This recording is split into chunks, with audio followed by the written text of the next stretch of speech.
हातसा, तानसा, मोडकसागर, वैतरणा या धरणांमधून मुंबईला 24 तास पाणी पुरवठा केला जातो. मात्र याच धरणांच्या तालुक्यातील अनेक दुर्गम वाड्यावस्त्यांमध्ये नागरिकांना पाण्यासाठी मोठी भटकंती करावी लागते.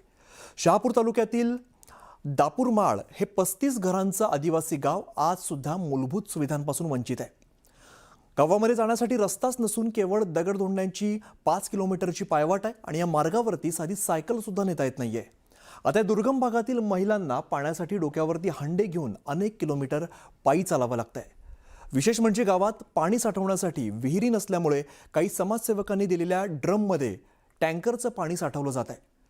मुंबईला पाणी पुरवणाऱ्या धरणांच्या परिसरामध्येच पाण्यासाठी अशी बिकट परिस्थिती असल्यामुळे प्रशासनाच्या कामकाजावरती आता प्रश्नचिन्ह उपस्थित केलं जात आहे.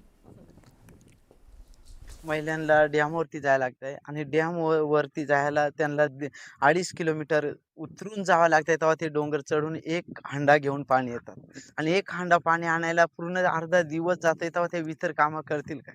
त्यांचा विकास होईल कसा? असं ह्या पाण्याच्या जर या माध्यमातून हे सर्व महिने जर त्यांचं 2-4 महिने ते पाण्याच्याच परिस्थितीत चालले, तर ते इतर काम करतील कसं? तर आमची विनंती हीच आहे का जर ह्या दापूरमाळच्या गावाचा रस्ता झाला, तर पाण्याचे प्रश्न देखील मिटवल्या जातील.